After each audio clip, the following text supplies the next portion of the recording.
principais campeonatos estão parados este fim de semana, mas o Minuto Zero continua em marcha. Neste programa, o grande destaque vai para o encontro entre Portugal e Hungria, mas há também outros duelos de grande interesse para os adeptos portugueses. A seleção portuguesa defronta no sábado a Hungria, procurando dar mais um passo rumo ao Mundial 2018. Portugal está no segundo lugar do grupo B de qualificação e continua a depender apenas de si para chegar à Rússia, mas para continuar a não depender de terceiros, terá de vencer todos os jogos que se seguem, a começar pelo encontro deste sábado. Na memória de todos está ainda o empate a 3 bolas no Euro 2016, mas a história abona claramente a favor da seleção das quinas. Isto porque nas últimas 2 recepções à Hungria, Portugal venceu por 3-0. No total, as duas seleções defrontaram-se já por 11 vezes e Portugal nunca perdeu. A seleção nacional somou 7 vitórias e 4 empates. Um pouco antes da seleção portuguesa entrará em campo a Suíça, que lidera para já o grupo de Portugal. Os helvéticos recebem a Letónia, sabendo que nunca na história perderam diante da seleção do Báltico. A seleção de Vladimir Petkovic não perde há 9 jogos e arrancou esta qualificação com uma vitória frente aos campeões europeus. Em Genebra terá pela frente uma seleção que soma 3 derrotas consecutivas nesta fase de qualificação. Mas a jornada de apuramento arranca já esta sexta-feira, com várias seleções de elite a entrarem em campo. No grupo G, a luta pela liderança entre Espanha e Itália continua ao rubro. A seleção espanhola, orientada por Julen Lopetegui, defronta a seleção de Israel nas Astúrias, sabendo que nunca em toda a sua história perdeu diante da seleção israelita.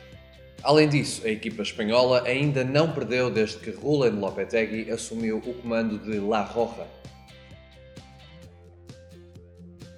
Também esta sexta-feira e à mesma hora, a seleção italiana recebe a Albânia, num encontro que será o primeiro duelo entre as duas equipas em competições oficiais. A seleção italiana, que continua a ter o lendário Gianluigi Buffon na baliza, não perde em qualificações para campeonatos do mundo desde 2004. Desde então, a seleção transalpina somou 31 jogos de qualificação para mundiais e 0 derrotas. A jogar em casa, então, Itália nunca perdeu na luta por um lugar no campeonato do mundo. No sábado, além dos jogos de Grupo de Portugal, há mais motivos para ligar a televisão. A seleção francesa, vice-campeã da Europa, vai ao Luxemburgo para reforçar a liderança do Grupo A, naquela que poderá ser a estreia internacional de Kylian Mbappé, a nova coqueluche do futebol mundial. A França venceu os últimos 14 jogos disputados com o Luxemburgo e sempre por mais de um golo de diferença. Para encontrarmos uma vitória luxemburguesa frente aos gauleses, teríamos de recuar até 1914. Também no Grupo A, a Holanda procura continuar na perseguição à líder França. Com o sportinguista Bas Dost entre os convocados, a Laranja Mecânica vai defrontar a Bulgária num encontro oficial pela primeira vez em 10 anos. Esperam-se sérias dificuldades para a seleção búlgara, que tem a pior defesa do grupo, com 10 golos sofridos, mais até do que o Luxemburgo. Ainda no sábado há um encontro entre Bélgica e Grécia com particular interesse para os benfiquistas. Isto porque do lado da seleção grega estarão Samaris e Mitroglou, assim como o português Zeca, convocado pela primeira vez depois da naturalização. Bélgica e Grécia ocupam os 2 primeiros lugares do Grupo H e vão defrontar-se numa competição oficial pela primeira vez desde 1985. A seleção belga conta com o melhor ataque desta fase de qualificação, com notáveis 21 golos marcados em apenas 4 jogos, é uma média de 5 golos por jogo. Além disso, a seleção belga já não perde há 14 jogos no que toca a qualificações para campeonatos do mundo.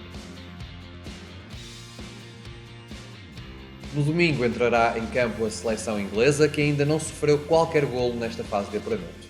A equipa dos 3 Leões recebe em Wembley a Lituânia, sabendo que já não perde em casa para qualificações para o Mundial há 20 jogos. A última derrota aconteceu em 2000, frente à Alemanha. A Alemanha, que entra em campo à mesma hora, os campeões mundiais vão ao Azerbaijão com boas perspectivas de um resultado volumoso, isto depois da goleada por 8-0 em São Marino. Na sua história, a seleção germânica já disputou 44 jogos fora em qualificações para o Mundial e não perdeu nenhum. Já o Azerbaijão perdeu todos os 4 jogos disputados frente à seleção alemã. Mas nem só na Europa haverá bom futebol durante o fim de semana. Na América do Norte e também em jogos de qualificação para o Campeonato do Mundo, haverá um México-Costa Rica com muitos jogadores do Campeonato Português. Entre os convocados do México estão 3 portistas, Herrera, Corona e Layún, e um benfiquista, Raúl Jiménez. Do lado da Costa Rica, haverá 2 sportinguistas, Brian Ruiz e Joel Kaplan. Grande parte dos campeonatos param este fim de semana, mas no Brasil há jogo grande.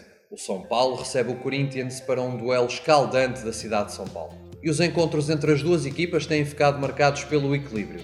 Nos últimos 10 jogos disputados por São Paulo e Corinthians no Morumbi, houve 3 vitórias para cada equipa e 4 empates.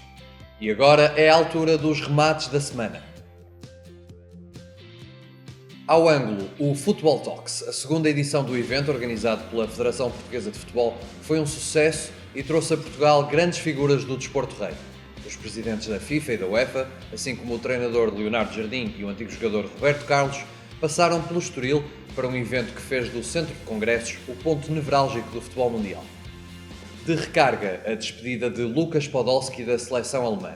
O encontro entre Alemanha e Inglaterra marcou o adeus do avançado à Mannschaft, e a noite poderia ter sido escrita pelo melhor dos argumentistas. Isto porque foi o próprio Lukas Podolski quem decidiu a partida a favor da seleção alemã com o remate de levantar o estádio. Ao lado, as muitas mudanças de treinador na Liga NOS. Esta semana houve mais 2 chicotadas, com as saídas de Jokanovic, do Nacional, e Manuel Machado, do Aroca. Foram já 17 as mudanças de treinadores no principal campeonato português, um número que não encontra paralelo nas 5 principais ligas do futebol europeu. De seguida, deixamos-lhe a agenda mais alargada para este fim de semana. O Minuto Zero está de regresso na próxima sexta-feira.